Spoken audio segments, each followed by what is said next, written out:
siya.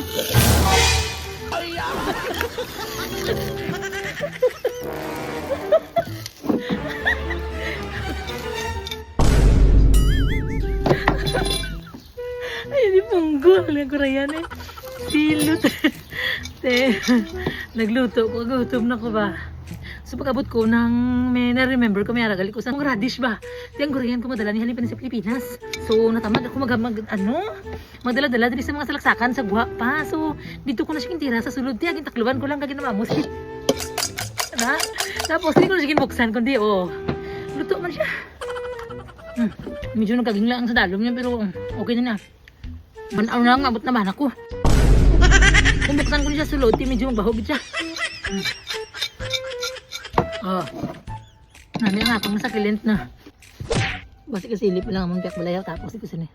Kaon tate.